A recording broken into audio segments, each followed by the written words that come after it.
Hello folks and welcome back to Medieval Total War. I am Conostip and this is going to be part 4 of my early campaign where I'm playing as France. And we are continuing to work our way towards the Holy Land. Our fleets are making their way around Iberia at the moment. Most of my boats are being built up here in the northern sea regions. I only have the one port on the Mediterranean itself. And that in large part is going to be sort of slowing down my progress towards Tripoli. And I think that I'm going to be going the North African coastal route because it is fewer sea regions. Yeah, I think that's going to be the way to go because my crusade is going to be built here in Brittany just to keep it protected from any attacks on my frontier provinces. And then I'll have a straight route from Brittany using my fleets to Tripoli. The only thing though, although, is that the Straits of Gibraltar can, be a bottleneck. So if an enemy boat does hold that strait, then I can't get through. So that could be an issue later on, but yeah, we'll see about that. Now, with that being said, I'm not going to be able to resist putting just one more boat here in the Ligurian Sea. I'm, of course, going to be able to trade Provence over land, but then Genoa, Tuscany, and Corsica will be overseas trade. Toulouse, it just has the silk, right? So I don't know what these other provinces have. No trade goods here, so I'm trading silk with Provence, I imagine. Let's see, where is Toulouse? And it just says I'm trading like local trade, like within the province. So do I not trade with neighboring provinces? I thought that's how that worked, but maybe not. In any case, I'll find out soon what those provinces have, and I'm probably going to have to stop right there, just get that one boat there, just make a bit of money, and then continuing to send boats down to the North African coast. And I'm able to maintain an okay, healthy economy, despite the fact that I'm, just pumping out boats right now. And in large part, that is due to my moderate garrisons that I'm holding my provinces with, my frontiers with. I am allies with everyone that I'm bordering except for the English. That's the one thing that I have to kind of fix. I sort of forgot, when they reemerged, I was like, cool, they're back. And then I was like, oh, wait a minute, they're back. So hopefully they don't remember what we've done to them and they don't harbor any bad feelings towards us. I do have a diplomat up here who is looking for a marriage alliance with or not an alliance, but just trying to get the Danish princess to marry into my family. While he is up there, then maybe he will talk to the English king, who's probably in Northumbria, I would imagine. Yeah, that's going to be the idea there. I am sending some bishops over to the Levant to sort of get things prepped for me and to see what the Egyptians have. Now, something to consider. So they have this keep here in Tripoli, and on one hand, that's could be harder to take, right? Keeps are a bit tricky. You kind of want some artillery to get in, at least a catapult. Now, in many cases, you actually can hire mercenary artillery pieces.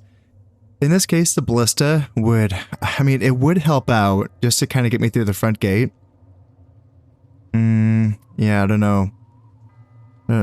Hacking, because then you'd have to hack through the inner gate with the keep, and there's like boiling oil, I'm pretty sure, on the inner gate as well as the outer gate. And it's pretty tough. You're basically sacrificing whatever that first unit is, which sucks for them.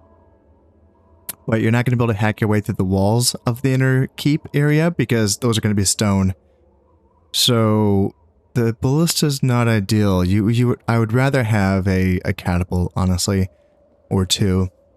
Now, the funny thing about mercenary artillery equipment is that you actually can get access to like really good like trebuchets and mangonels, which I don't have access to right now, just on my tech tree. Those are tier 3 and tier 4 units. So, but it's possible. Like they can show up, and it's like, well, okay, that's a little overkill, but it's kind of nice actually. So that's an option. It totally is.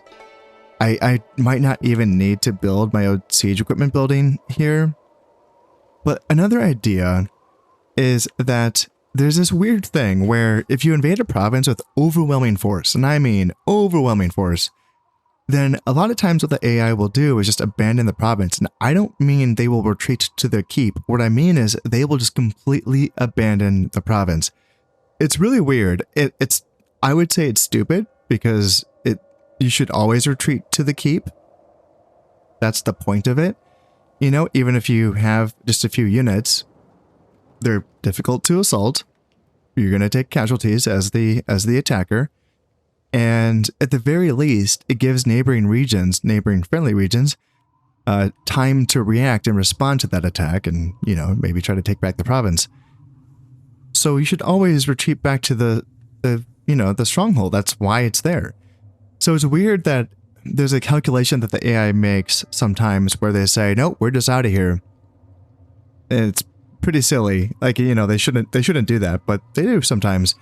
And I wonder what that ratio is. Like, what do you actually need? Because as the player, when that happens, you're like, holy shit, this is really good. Because you've just taken a province without a fight. And that means that for them to attack back, they have to go on the attack, and you can be the defender and have a hill or something to fight from, which is pretty nice. And of course, you have, you know, the frickin', you know, the stronghold, right? Which you can always fall back to. And really, one of the most powerful things about all of this is that you don't destroy anything. So if I were to accomplish this, then I get to keep the keep, which is really dope. Already as is, I would, if I took it right now and they don't have any defensive upgrades built up, so I would destroy the keep, but I would keep the fort. Okay? So I'd be saving myself still 4 turns of build-up towards that Crack de Chevalier objective, which is still valuable, and just having a, you know, again, a stronghold to fall back to in case of a dire emergency is still useful. But a keep, man oh man, a keep would be nice. That would be really, that's saving a lot of time.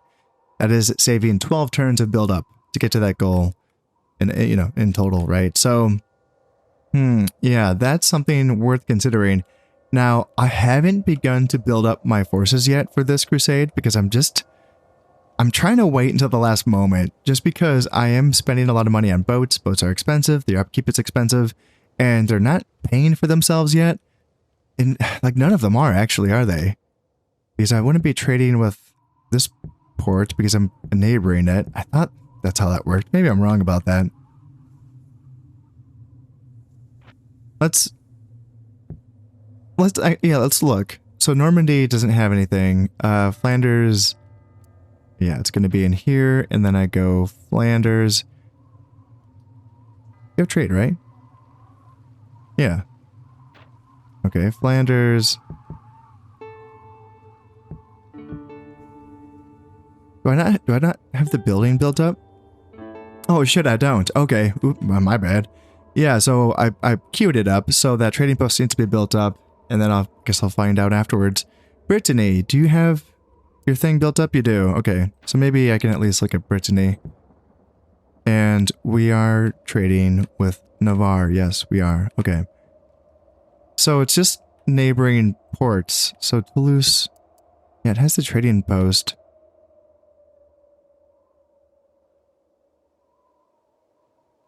But it's not trading with Provence overseas or overland. Yeah, I'm not really sure about that. In any case, though, yeah, we're not going to be making a lot of money off of Iberia. They just have a port here in the Gulf of Valencia. But again, if I'm going the North African route, I'm going this way, not that way. So, yeah. Yeah, money's going to be a little tight. And so as I was saying, I'm going to try to hold off on building up my troops for the crusade itself until, gosh, I don't know, if I'm aiming for like an 1149 or an 1150 crusade launch date, if that's what I'm aiming for, then I might want to start training up soldiers. I'm going to be going with my 3 interior provinces of Ile-de-France, Anjou, and Champagne. And probably around the year 1135, I would say. Gives me around 10 to 15 turns to train up soldiers and then get them to Brittany to launch with the crusade. So obviously that's accounting for the 1 turn to move troops from Anjou to Brittany, and then the 2 and then the 3 turns for Ile-de-France and Champagne to get there as well. So that probably works out. I'm looking at probably doing archers and heavy cav from Ile-de-France. And then Champagne would be... probably, it's funny, I actually built up my tier 2 spearman building. And now I'm looking at it and I'm thinking like, man, I probably just need the basic tier 1 spears. Against what the Egyptians have, I don't think I need the tier 2s. I don't think so. Against peasant hordes and camels and urban militia, just do the tier 1 spears and then bolster them with the militia sergeants and the swordsmen, the feudal men-at-arms, which I will eventually be getting here in Anjou. I'm working on getting that swordsmith going eventually here. Yeah, Anjou, and then maybe a couple of Hoblars as well from Anjou. And that's probably a good balance, honestly, of those troop types. And getting them in Brittany, and then whatever troops I get with the Crusade itself, just send them on over. I think I have a spare good general that I can send. I think it's you, actually, Sir Hugh de Paynes. Can probably be the commanding general for the Crusade. Yeah, I'm liking the looks of all of that. So it's just a matter of, yeah, keeping my neighbors happy. The Spanish are at war with the Almohads, so that's good. The Spanish king is in Navarre, bordering me, and not fighting the Almohads, which is a little nerve-wracking, but yeah, him and his 5 units of heavy cav. A little nerve-wracking. Not gonna lie. Might want to throw another unit in Aquitaine, actually. Just to kind of give me a bit more juice there. And the Aragonese as well. Like, my force in Toulouse is looking okay. And the fact that the Aragonese king isn't in Aragon, he's in Valencia, that just gives me a little bit more confidence, I suppose. And the Germans aren't fighting anyone yet, which makes me a little nervous. But again, in my practice campaigns, they didn't attack me. They had other problems. So hopefully that's, that will happen again in this campaign. The Italians are at a war against the Byzantines. I don't know how high intensity it is, because they're probably just like, I don't know, maybe just sent a unit overseas to attack Greece because the Byzantines didn't have any boats in the Adriatic. Some shit like that. Probably some really low intensity stuff that they got into. And then I also saw something which made me happy. The Italians and the Sicilians are at war. So the two nations that I've seen boats of, I've seen Sicilian boats and I've seen Italian boats. And I was a little worried that, maybe the Sicilians might cause some shit here. Just some overseas, just some petty shit. The fact that they're at war with the Italians gives me a little bit more hope that they'll kind of stay out of that. So hopefully that does remain to be true. I was saying in the last episode that I'm going to be doubling up on my boats to make sure that no one starts any wars with me. And then I was kind of like, I don't know, doing the dumb math in my head and just being like, I don't think I have the time to build up that many boats to ensure that. I think that I just need to, create that chain to the Holy Land, and I'd have to take Tripoli before, like 1150-ish. Something like that. That's being generous with my time. But I'd rather have that. I'd rather have more time than not enough time, so we'll see. Do I want to train anything for that? Yeah, 40 support costs for Hoblars. Kind of do want another couple units here in Aquitaine. Something cheap and cheerful.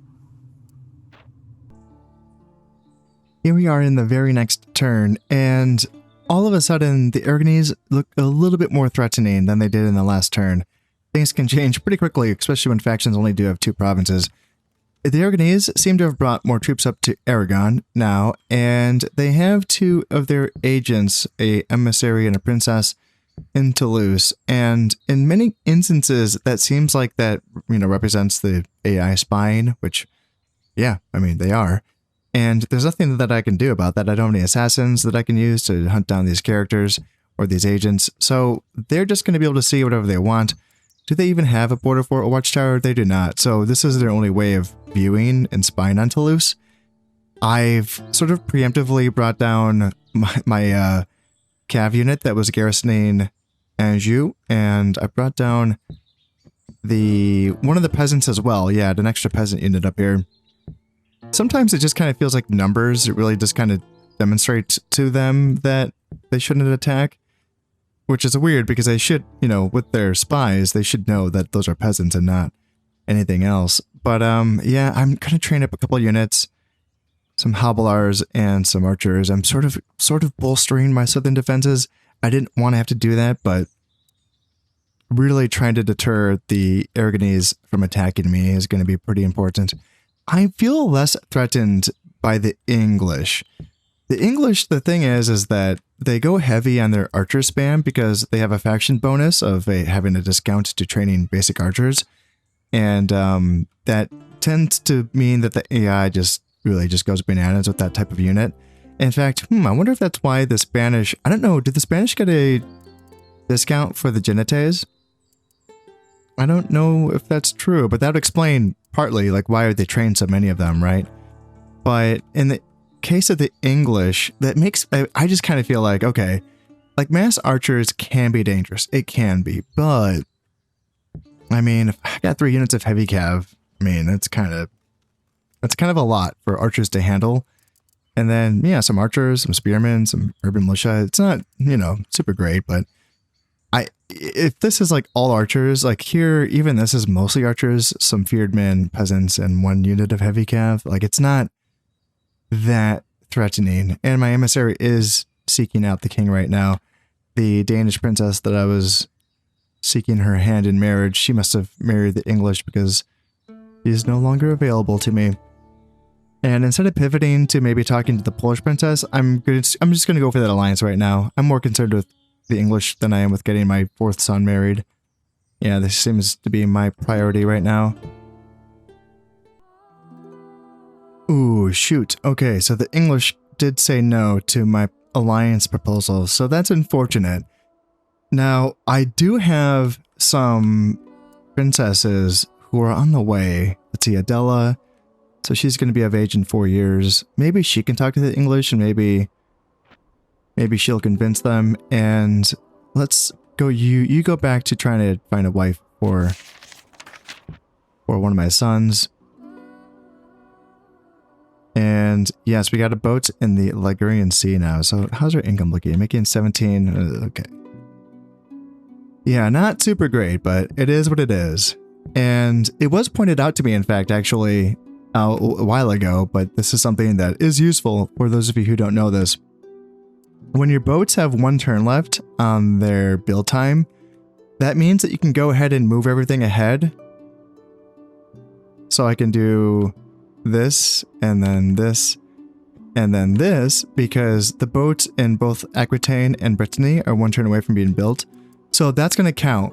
So like if I were to reach another port, which I'm not going to in this case, but if there were like a port here that I was able to reach, then that would count towards my income for that turn, which can be useful for rapid advancement in the early game. So just so you know, and I did do that in this case. I had moved this previously so that I am now making income from these ports, as long as they're not having, so no silk,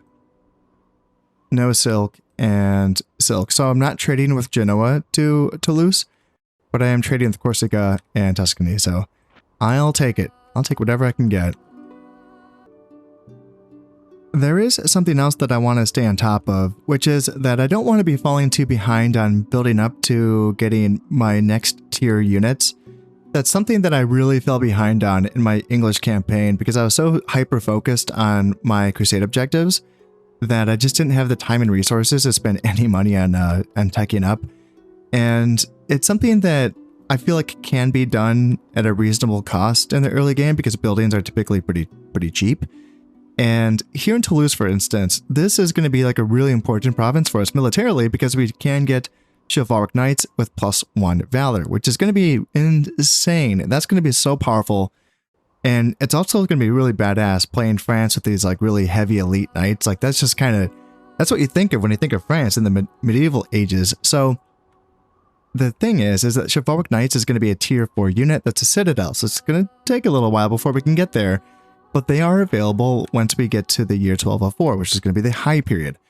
So we can get this, you know, part of the way there. We can probably even, if you really wanted to, you can just tech all the way up to getting Chivalric Knights by the time the high period starts. But we're probably not going to have the resources to do that in this campaign, but I do still want to have some of the buildings out of the way. I don't want to be like all the way behind. As I've said before, Knights, I think, are a 4 building chain unit. I think it's going to be the horse building. And then the horse building for tier 1, it requires some farm upgrades, which is interesting. I kind of like how that's done. So you have to build this first before you can get the first horse farmer building. It's kind of an interesting thing. So I'm going to be getting the improved farmland in Toulouse just to improve my economy for a little bit, but also to get that horse farmer, which is a cheap building, much cheaper than the improved farmland, in fact. Then I'm going to need, yeah, so that's the horse building, which is probably yeah, need like a tier 3, tier 4 horse building to get the Chivalric Knights, I think. And then the administrative buildings, which are going to be these guys here. And then also the armor buildings, which I have to get a town watch and then a spear maker before I can start building armors. Yeah, it's a lot. And then, yeah, for like a feudal knight, so like our basic knight units. Is it a tier 2 armor or tier 3 armor? I can't quite remember. It's a lot of building though. Yeah, it is a lot. So we may as well get started on it. Just start plugging away at it while we can so that when the time comes, you know, hopefully we can afford it. Hopefully we can just kind of crank out the last few buildings and get those Chivalric Knights being pumped out. It's going to be so awesome. In addition to that, the master level horse building, whatever that master horse. Yeah, we'll call it the master horse building. Why not? That's going to give an additional +1 valor to Chivalric Knights, I believe. I would have to double check my notes there. It doesn't tell you all the units on the building itself, which is silly. You just have to kind of look up online to see. But yeah, it should give an extra +1 valor, so that's going to be +2 valor Chivalric Knights, which is terrifying. That is so terrifying. Like, the infantry revolution, which happened in real life, it would not happen in this game with Chivalric Knights being, you know, having 2 valor points and a decent general. Like, no way. No way in hell. Nothing would stand before that. It is going to be monstrous, and it's going to be fun, I think, to use that. In fact, in previous campaigns, I've sort of leaned towards more of a historical late game armies with pikes and gunpowder and stuff, artillery, and that has all been very fun, but I might do something a little bit different with my French campaign, going more heavy cav, maybe still artillery, because artillery is, you know, there is some historical, you know, points to the French using field artillery in the late medieval period. So might do some of that, but then still might do a lot of like crossbows and knights is kind of what I'm thinking. And now my king has died, and he lived to be pretty old. He was in his mid-60s, I believe. So I'm curious to see now. I was keeping track of the loyalty of my heirs, specifically my second and third and fourth in line. And I want to look at this and see how low their loyalty has dipped. I believe it has dipped some. Okay, and the King of Aragon has died as well. That's okay. That's all right. That's good. I was a little nervous. I was, just because, well, quite frankly, when you lose a king, you'll lose another, you know, unit of bodyguard heavy cav units. So yeah. So the fact that I lost a unit of bodyguard cav, and so did the Aragonese, that works for me. So there we go. And yeah, famine in Normandy. That's unfortunate, man. Getting all these famines. I've been getting a few of them, and having the income halved in a province is pretty tough. Yeah, pretty tough. All right. So what do we got here? Well-educated lord, and lord, it means he's a governor. So yeah, +1 command and +1 acumen is going to be good. And then great steward for you. That's wonderful. That means his province is going to be getting 20% to agricultural production and happiness. And magnificent builder as well. Loyalty and happiness. Love it. All right. So what do we got here? New king is going to be you. You're 42. You're married. Do you have any sons on the way? I don't think so. I think these are your daughters. At least the youngest one. I think Bianca is his daughter. I don't remember her existing prior to that, but I'm pretty sure. So those are. can't remember Prince Jean the Younger. There's Prince Jean the Older, which is my younger brother. I wonder if Prince Jean the Younger is my son or not. I'm not sure. I guess we'll find out in 6 turns whether or not he jumps to the top of the list or not. However, this is something that's kind of weird about this game, which is that, to my understanding, there is a limit of heirs. You can have 6 total. And so even if that means that 5 of them are your brothers, not your sons, that means you only get 1 son until that son, I think, like once the son comes of age and he gets to the top of the list, these all get disinherited essentially. And then can we start to fill that list back out again by getting more sons? I think that's how that works. I think so. It's kind of funky though, a little bit funky. So I'm probably just going to bring King Felipe II, and yeah, okay, good influence, 6 influence, and good acumen, 6 acumen, 4 command stars. Yep, he's all looking good. All right, what about the dudes? Let's check out the dudes. How are they doing? Yeah, he lost 3 loyalty. Wow. Yeah, that's something, man, I really did not pay much attention to that. I sort of stuck my nose up at that. I kind of thought that was a conspiracy theory. I mean, it made total sense, and that passed over sons would be losing loyalty. I don't know, is it due to them being passed over, or is it just due to all of the leadership traits of the prior king not existing anymore? I think it has more to do with that, right? I guess that's another thing I could try to keep track of as I play this campaign. Because yeah, didn't he have leadership issues before? And we just kind of got him up to the right spot. And that's why we put him here. We put him under command of Lord de Bouillon because he's that way. Prince John's not going to make command, right? Yeah. So yeah, he's fine. Or is Prince Charles okay? It's okay. And then what about we had Prince Louis? Yeah, you had like 9 loyalty before. Now you're down to 7, so you've lost 2 loyalty. Okay. Yeah, interesting. Okay. Something just worth keeping an eye on. And the Aragonese king, 4 influence, 2 command stars, 3 acumen, he's 42. King Sancho II, natural leader. What do they have here? So they have 2 heirs, 2 brothers, I would imagine. Yeah, they look like brothers. Okay. Well, hopefully he goes back to Valencia and doesn't hang out in Aragon because, yeah, I don't want to feel like I have to keep reinforcing this border. It just feels very expensive and I don't like it. I don't like it. But this boat's going to be finished during this turn, so that means I can put this boat here and we can immediately start trading with this port as well. In addition to that, ooh, that's going to be a very good one because that's going to be linking up these other trade ports with the Ligurian Sea. Yes, that's going to be very nice. So we should start making some okay money next turn. Hopefully, fingers crossed. Hopefully that's how that works out.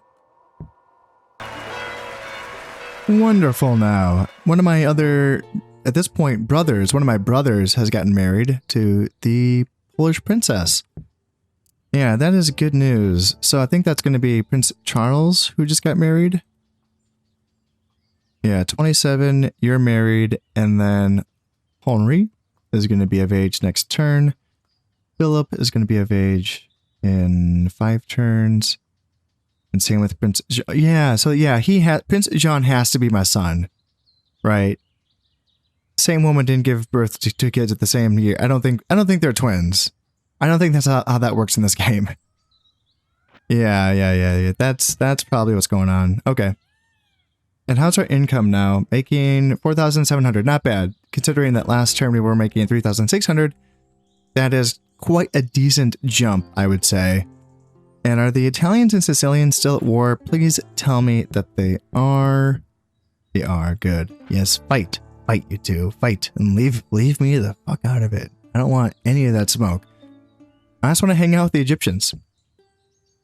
Yeah, that's what we're going to call it. It's going to be hanging out. Well, well, well, what do we have here? The Italians have been excommunicated, so that's what they get for messing with the Sicilians, I suppose. And Prince Henri has come of age. Yes, he's going to be my number 4. Well, he's going to be my third eldest brother, so there you have it. Horse Farmer is finished here in Toulouse, and in Aquitaine. I've been building up inns pretty much everywhere just so I can really pump out some mercenaries when I need them. And then Chapter House in Brittany. Now I can start building my first crusade marker. It's a bit early for that. I don't need to do that right now. Let's see. Prince Henri is irritable, so +1 dread. That's fine. Yeah, that's fine. I don't think I need to build this right now. Costs 1,000 florins for 4 turns to build.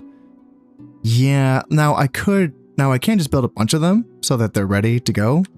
So that's an option. I don't know. I just think the money isn't, I don't need to spend that right now. So I'm not going to. Well, well, well, what do we have here? So the Pope has asked for my support in the form of a crusade against the Italians. These reprobates have offended and discomfited the Holy Father, and he calls upon all true sons of the Church to chastise them mightily. So, does that... Are the Italians attacking the papacy right now? Is what's going on? Okay, yeah, Aragon has declined my marriage proposal. I was just checking. I didn't think they were going to say yes, but I just wanted to see where we were at. Okay, so the Italians and the Germans are at war now. That's good news. I've been wanting the Germans to go to war with someone for quite some time, and it's finally happened. I will decide with the Germans because they are my land neighbors. So, do you wish to remain allied to the Italians? No. No, I do not. Lord of Bouillon is devout. +2 piety. Okay, yes, good. I'm glad that they are at war with them now. I'm not going to be going on crusade against the Italians. I don't have any interest in that. That's not the direction that I'm sailing. I am all in on the Holy Land. I will let the Europeans lower to themselves to these base levels of attacking themselves. I'm going after the true infidel. So, how close are we getting here? Boats are down to the Gulf of Gabes. And what do we got? Two more sea regions left before we're there. Oh shit, we're gonna be there in no time. That's gonna give us time. You know what's funny is that we're actually gonna go ahead and just make trade off of the Egyptians for a little while at least, you know. Nile coast, Palestine, and Tripoli, why not? We could even get another boat and trade with Cyprus and Anatolia, which are, well, those are going to be Byzantine, so that's fine. But yeah, we may as well, because we don't need to go right on in until, as I was saying, until like around like 1150-ish. I don't know. I don't know if I want to push it to that, because it's not just about taking Tripoli, of course. I do want to take, Palestine, Antioch, and Edessa all in good order, before... I need the Crac de Chevalier is going to be before the year 1200, right? The other goals for the other Crusade objectives is the year 1204. So just a little bit of a difference there. But this is all looking pretty lightly held. In fact, I should be continuing to train bishops since I'm not training anything in Ile-de-France right now. I'm kind of slacking. I should get bishops going here so I have more vision. I want to know exactly what's going on with the Byzantines. I'd prefer it if they did not take Edessa before I took it, because I don't want to go to war with the Byzantines if I don't have to. Being them as a trading partner and just quite frankly as a military partner in this part of the region, I would be okay with. So, yeah, Edessa is kind of a sneaky little objective for me, which is that it's one of those things where I don't want to feel rushed, but getting it when it's belonging to the Turks does feel pretty ripe, that feels like a good opportunity. And my income is at 5,200, and it's only going to be getting better. This next group of boats coming out, as I said, are going to be increasing my income even more. I probably should start training soldiers. Let's do it. Okay, I was just going to start getting more bishops out. Do I want to change that? No, I can just train from Anjou and Champagne for now. Yeah, let's go ahead. Let's just do it up. Militia sergeants and feudal men-at-arms for now, and then yeah, we can start. We'll get like archers and cav once these bishops are done. Oh, now Egypt wants an alliance. Well, not to, you know, foreshadow anything, Egypt, but I don't think that's going to work out between us. So the answer is going to be no. But, you know, don't overthink it. Could mean anything. It could be nothing. And the Spanish king has declined my marriage proposal. Oh, I'm going to overthink that for sure. What are you doing, Spain? What's your plans, man? Why would you say no to me? What have I ever done to you? They're down here in Morocco now? God damn. They're really taking it to the Almohads. It's a weird... Almohads have Portugal, Granada, and Algeria. Like, just really... They're really split up right now. Poor guys. Well, we're almost there. We're here, and then we're here. Jesus, we could actually invade Tripoli now, or next turn if we wanted to. Oh, yeah, man. Are they at war with anyone? Oh, they are. They're at war with the Almohads. No shit. Where is it? Oh, they've taken Cyrenaica. Oh, they have a lot of troops that are... Oh, okay. Huh. Okay. I wasn't tracking that. As soon as this boat is finished in Brittany, I should start building that crusade marker.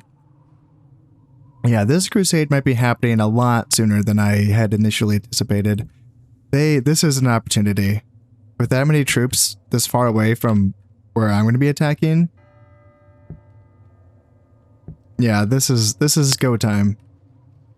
Yeah, hopefully things stay the same there. Yep. Man, yeah, Almohad's getting pounced on. Poor guys. Check it out. We have ourselves another historical general. Sir William Ypres.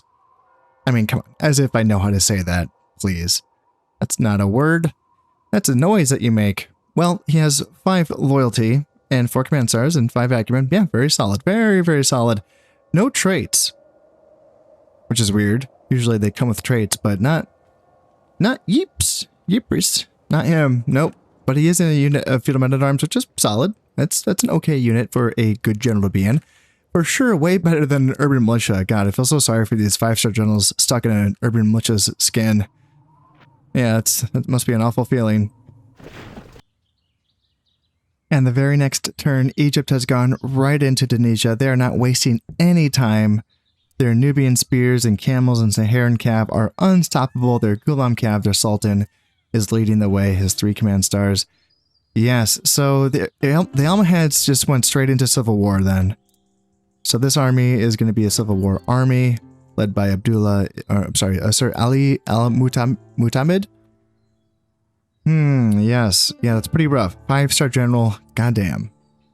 Yeah, that's tough for them. So they're not, out of it yet, but probably very soon. Granada still has some troops here, and Portugal is also going to be dealing with a civil war. It's only going to be a peasant unit, and they do have most of their Ghulam bodyguards here in Portugal. But that's going to be tough. Now, I wonder if that means that the Spanish and the Egyptians are going to be at war pretty soon. Now, it's funny. It's one of those things. I feel like I've read in the forums that a lot of people have experienced a pretty strong Spain, like a pretty strong, aggressive Spain, taking on the Holy Land. And I feel like I haven't seen too much of that. A little bit here and there, but like nothing that's like as pervasive as, for instance, the AI-controlled France just taking over all of Europe. I feel like that happens a lot. So I'd be kind of interested to see how that works out. Now, that would, in the long run, lead to me and Spain kind of butting heads in the Levant. And I think that did happen in the last campaign with England. So yeah, there might be some precedent for that, but yeah, we'll find out. We'll find out pretty soon. So I'm going to be building up a crusade here in Brittany. Let's go get that 1,000 florins, because it's not just that. I also have to pay the Pope also. It's not just the crusade. You have to like pay the Pope and be like, hey, let's go. Let us go on crusade. And then it's all he requires is like 1,000 florins. He's like, yep, that's all I really need. You know, it's like, oh, that's all it costed. Okay. Yeah, so we're training our troops up here in Anjou and Toulouse. We are getting Hobilars now. We don't need any more boats. So we'll spend our attention here on Hobilars, because that way we can just focus on the swords in Anjou. And bishops for now in Ile-de-France. We won't stay on that for too long, but I do want to keep that going for now. And then, yes, as I said before, militia sergeants in Champagne.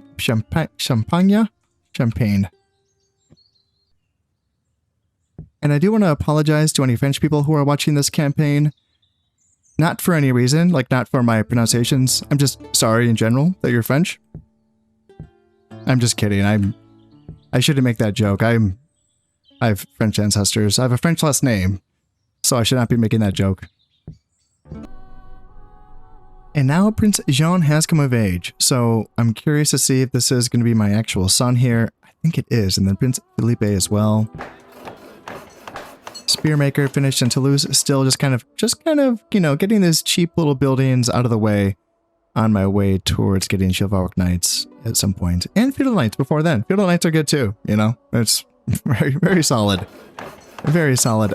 Not good in the desert. Not good in the desert. Yeah, their armor is too heavy for that nonsense. I tried it in the last campaign. I thought that... So it's my understanding that, off the top of my head, I think that the highest armor value, not counting shield value, but the highest armor value for cavalry that you want in the desert is an armor value of 4, and then 3 for infantry, I think, off the top of my head. This is something that has been tested and talked about. There's the Medieval Total War numerology thread on the old official Total War forums. It's gone now, but I did save that. I saved the entire thread. I feel like I'm being selfish right now because I've never re-uploaded it to the new Total War forums, and I should probably do that to, you know, for the community, or at least like the org, you know, somewhere that would actually appreciate it. But anyway, in that thread, they, you know, that these things that have been tested. And one of those things is the armor values that you want to use in deserts, basically, and like what's the highest you can get away with. And the way that it was tested was essentially like, can a unit walk from one end of a deserted map to the other without like getting super tired? I can't remember what the exact fatigue level was. But yeah, like fully exhausted or something like that. And I think it was 3 for infantry and 4 for cav, I think. And that's not counting shield values for some reason. I don't really know why, but it's just the base armor levels. Now, again, I think that Feudal Knights, like when you look up their armor values, you just have to do this all online. It's not in game. But I think that their armor values are technically whatever that level is, like 4, I think. So I thought, okay, let's use them in desert battles. And I was using them in a defensive battle and just standing there, literally just standing there and waiting for the next enemy wave to come on. They got exhausted. So that clearly demonstrates that they can't be used. Like, that's not good for them. You know, if they're exhausted before they even make contact and they, you know, haven't even moved essentially, that's not a good, you know, use of a unit, because being fatigued and exhausted is very, very bad. That's lowering morale and other stats as well. So I think that what had happened is that because Feudal Knights do require an armory, which does, of course, give armor upgrades, that's not counted when you look up the base armor values for these units, like on the online wiki. That's not counting the armory armor values that's required for the unit, which is a funny thing.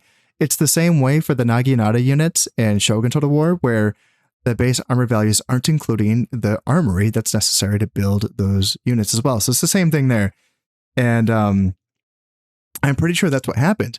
So what that tells me then is that if you are playing as a Catholic faction, then anything heavier than a feudal knight, or including a feudal knight, is basically just like unusable in the desert. It just will not go well for you, which tells me that mounted sergeants are kind of like the heaviest thing you want to go with as a Catholic faction.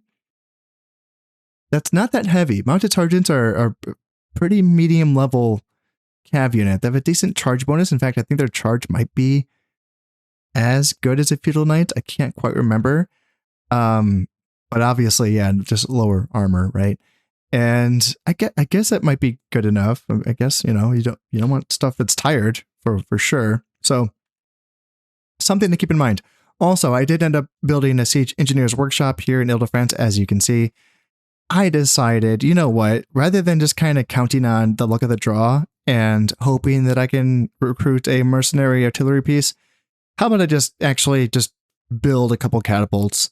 That way I have them, and that way I don't have to pay the extra money for mercenary units and the upkeep for mercenary units and so on and so forth. So yeah, now that building's finished, and yeah, the English really do not want an alliance. I'm going to keep pestering them for a while with my princess up here. Sometimes just pestering people seems to work sometimes. Sometimes, not all the times. All right, builder, plus 10 happiness in all provinces for my king, Prince Felipe. So I think this is my younger brother. He's looking pretty solid, 3-star general, and plus 2 valor, plus 1 dread, and chinless wonder. Oh, minus 1 acumen and minus command. Oh, that's not good. And Prince Jean, great warrior, plus 5 health, and hedonist, minus 1 valor. Shit. All right, he's a little fat, isn't he? Looks like he's a good general, though.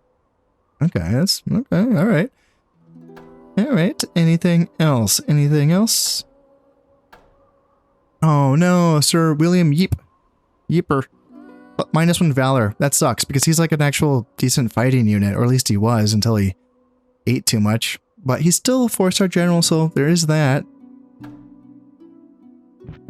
Yeah, there is still that. So let me check these guys out. So 6 loyalty. Yep, that's very solid. Appreciate a loyal dude. And yeah, 7 loyalty for Prince Jean. 5-star general. God damn, dude. That's not bad. Tell me you're the king. Yes, you are. You are the king. Of course you are. Yeah, and Prince Felipe is the youngest of the uncles. Right. Well, I need to get Prince Jean married because, yeah, these guys aren't going away. 1, 2, 3, 4, 5, 6. So I think that's it. Like, I thought that the other guys might get disinherited, but they're still there. It's just that he's on top and he needs to get married. How old? You're 48. Oh, yeah. Okay, yeah. So, all right. Where's my dude? Where's my dude that finds the wives for my sons?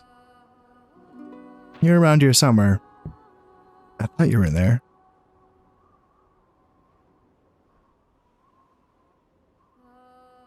Navarre. Okay, there you are. There you are.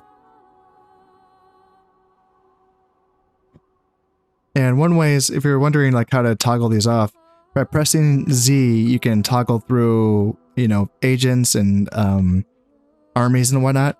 And by toggling C, you can get rid of the settlements, so it's easier to find stuff. So if you're just looking for princesses and whatnot, I will just do this. Just have the agents out and get rid of the settlements, and then I can hunt down the princesses. Let's go talk to the Germans. She's right here. Let's go talk to her. And it's getting to the point where I might want to have another emissary on the field as well, just to, the more the merrier when it comes down to finding wives for my sons. Oh, well, it looks like I am allied with the English. Okay, I totally misread that message. I was like shaming my daughter. I was like, how dare you? You did not do your job. And I'm sorry. I'm sorry. She didn't have to marry into the family. And I just completely misread the message. So I am allied with all of my neighbors. How wonderful. Yeah, that is very nice. Because in my experience, the English seem like they always play passively. they're kind of like the Shimazu in Shogun Total War, where it's like, you kind of feel bad for them because if they just fought back more, they would just stand much more of a chance of holding against France. But they have like a personality default where they just play very passively, and they just get crunched by the French almost every single time, which is unfortunate. But when you're playing as the French and you want to just kind of maintain borders here, it's kind of cool because I don't feel any need to attack them. And I've been talked to quite a few times about like my plans and basically my passivity and concerns with the British Isles or even Scandinavia, and I just don't have the desire to do either of those things. Yeah, I do. For those of you who, may or may not be new to the channel, I do like to play my campaigns differently. I don't like to do the same thing over and over again. And I just played an England campaign where I had France and England. And by playing as France and then conquering England, I just feel like I'd be playing the same campaign over again. And then Scandinavia, I don't feel like that's not my business. So not going to go there either. I'm more interested in doing the things that the French were more historically active in this time period, such as this. So I think that's going to be like enough to get involved in. And then I am curious because I'm pretty sure that there is going to be some glorious achievements goals at some point that have me attacking the Holy Roman Emperor. I'm pretty sure that's going to be the case. So that's going to be worth keeping an eye on. Also, there are the Mongols that will be coming on later as well. And just by holding Antioch and Edessa, like the Mongols could get to me. They typically invade in Khazar. And I hate to say it, but it does seem like there is some player bias in how the Mongols kind of seem like they go straight for the player. Whether I was playing as the Danes and I held like Lithuania and just like the Baltic regions, and they went straight for me. And I was like, what? Really? You're not going to go over here, over here, over here? No, they just went straight for Lithuania. I was like, fucking A, all right. And then, yeah, just as playing as England and kind of holding this area, it's like kind of the same deal. It was kind of a limp invasion in the last campaign, so it wasn't that hard to deal with, but still, it's something that I do have to consider, and that could take up a bit of my attention in like the early, or not the early, but the high period of the campaign. But we'll see about that. Wonderful. So the Italian Doge has accepted my proposal of a marriage that's going to be to my heir, so that's very, very important. Now they can get to having kids. And let's see here, Lord Marcel. Who and what are you? Highly educated. Command and acumen is wonderful. Yep, very good, very good. And then more acumen for you. That's good. Yeah. Yeah, because I think that you're the governor of somewhere lucrative, I think. Okay, and yeah, you're looking okay. So yeah, we're gonna have these regions over in the Levant, which are gonna be requiring good high acumen governors, because yeah, they're gonna be very rich regions for us. So it's not a bad idea to keep an eye out for some talented future governors. Now I'm at the point where this crusade marker is one turn away from being finished, and it's very tempting to go as soon as possible. The thing is that I'm sort of waiting on my artillery pieces. My catapults are taking 2 turns apiece to be built up. I was thinking that 3 is just a kind of a good number, but that's going to be taking an additional 5 turns to build all of those pieces. 1 turn to finish this first one, but then an additional 4 turns for the rest. So here's the thing. I can actually hire some mercenary catapults here in Anjou. So the trade-off is that it's going to be half the price of a regular mercenary or a regular catapult crew. Okay, so the hiring cost for this is going to be 112, but the support cost is 24. So that's going to be half the recruitment cost, so 225, so roughly half. But then the support cost is going to be twice as much as the support cost for a regular catapult that I would build myself. So that's the trade-off there. Mercenaries are cheaper to hire initially, but then the support cost is double that of their normal units. Mercenaries are really good though, because they're available immediately. I can immediately hire this mercenary, and then I can move him in this turn. He becomes available. He doesn't get queued up. He just is on the map, and I can move him to Brittany to get ready to ship out in this very turn. And if I'm being honest with myself, I would say that 2 catapults is probably enough to deal with the keep. Let me check. Have they built any more upgrades here? They have not. It's just a basic keep. So a wooden wall. And then there's still the chance that, you know, we could just bully them out of Tripoli without having to fight for it. That's a real chance because the Egyptians are pretty spread out right now, you know? Yeah, so and they don't have any boats in the water, do they? No, they do not. They don't have any boats in the water. Do they have any buildings that can build boats? Are they working on that? They have a port here, but no shipwright. Yep. Port. Yeah, they have some ports, but they don't have any of those shipwright buildings. Yeah. I think that I'm going to want to go as soon as possible. So let's go ahead and hire this catapult. And then bring him on over to Brittany. And then let's bring these swordsmen. Do I want to bring Prince Felipe? 3-star general. Killer Instinct, which is going to be -1 acumen, -1 command. Oh no, that's Chinless Wonder. Killer Instinct is going to be +2 valor, +1 dread. So a good fighter in a battle. I was thinking about bringing someone else, but I mean, it's going to take a couple of turns for these guys to get over from Champagne and Ile-de-France anyway, so I could bring Sir Hugh de Paynes. Yeah, you're probably better. 4-star general, and then fervent, zeal, and piety. Not a big deal, and acumen is good if you become a governor. Yeah. 5 loyalty, which isn't super duper. It's like okay. It's okay, but 6 is better. Maybe bring both of them. That's an option as well.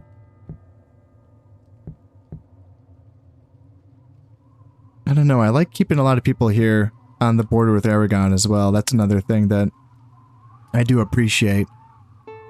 Just keeping them honest, and so far it's worked. You know, it has been nice. Just kind of keeping them, having them behave themselves. So maybe I do go with this. Maybe I do that. Now the other issue though is that I haven't really built up my heavy cav corps. I do have these Hoblars that I have trained up here in Toulouse, and I think that just those 4. No, I have a Hoblar there as well. I might keep that one. 4 is probably fine, so we can bring them on over there. And then we have these militia sergeants, which are gonna take. Yeah. If you go use the port, you can get over there in the next return. That doesn't feel like enough though. But the good news is that I can just hire a shitload of mercenaries. Look at these guys. I can hire all these dudes. Now, again, for those of you who are new to this game, this does change per like every turn. The mercenary pool does change up. So what's available to me now here in Toulouse might not be available in the next turn. And when we're looking at our options here, there are a few things. Like, for instance, there are some things that my army is very lacking in, and that is archers and spearmen, which I haven't really gotten around to training yet because I wasn't really thinking I'd be going this early. But now I'm thinking like it's really go time. And in the past, I have never been able to help myself, and so I just kind of buy everything. That's probably not the way to go. just saying. If I'm just looking at archers, though, the Bulgarian Brigands is an archer unit, and they do have better stats than normal archers. Now, all archers have the same shooting stats, except for longbowmen, but that's different. When it comes to shooting, they're the same as a basic archer, these Bulgarian Brigands. But they have like better, I don't know, morale or defense or some shit like that. It's all different for these guys. little better fighters or whatever. I don't think they have any shields, not these ones. Others do, like the Trebizond archers do. The Desert archers have a small little buckler shield as well, which, you know, gives them a bit more armor for sure. Bulgarian brigands, these guys also do have armor upgrades as well, which is quite nice. Are they more expensive? 210. Yeah, they are. They're 60. They cost 60 more, but support cost is the same, and it's going to be 60, which is a bit. That is a bit. But hiring these Bulgarian brigands seems like something that I want to do. Armenian heavy cav are insanely good for what they are. They are a tier 2 unit. You can hire them at tier 2. Not hire, but you can train them. I think only if you are a Muslim faction you can train them. But still, tier 2 is insane for how good they are. And in Armenia, which is where you can train them, Armenia or Lesser Armenia, I think both places, or maybe just one of those places, gives you a +1 honor or valor. Jesus, +1 valor bonus to the Armenian heavy cav, which is insane. They're very, very good. So I probably wouldn't be able to help myself. I'd probably get those as well. And then there's the Italian infantry, which kind of fills the gap of the other thing that I was talking about, which is my spears. Italian infantry are some of the best spearmen in the game. And again, they're very low tier. I think they're low tier. I say that. I can't remember. They might be tier 3, which would mean they're not low tier. Are they tier 3 or tier 2? I can't remember actually.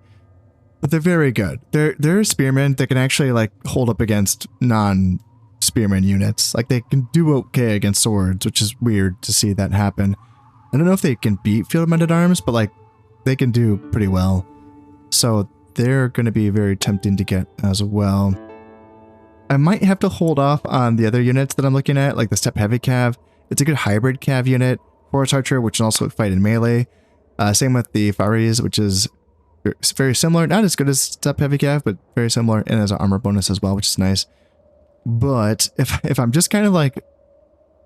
If I'm just kind of being conservative here, I might just get the 3 Bulgarian brigands and then the 4 Italian infantry and the Armenian heavy cav. And that's just being conservative. That's me really trying to hold back. Yeah. I think that's the way though, just because not really, like this is the only province where I can train archers. I don't know. I don't know if that was the right move. I put in for a boyar here in Anjou, thinking that, hey, I'll take 2 turns and I can train archers in another area as well. I'm still going to do that, but for the purposes of getting archers ready for this campaign, I think I need to hire the Bulgarians. And even then, just having 3 archers is kind of haggard. Can I get archers? Wait, where'd my dudes go? Oh, there they are in Toulouse. Okay. I can get more Faris in Aquitaine, so that's an option. Is there anywhere else I can hire mercenaries? No, just Aquitaine, Toulouse, and Anjou.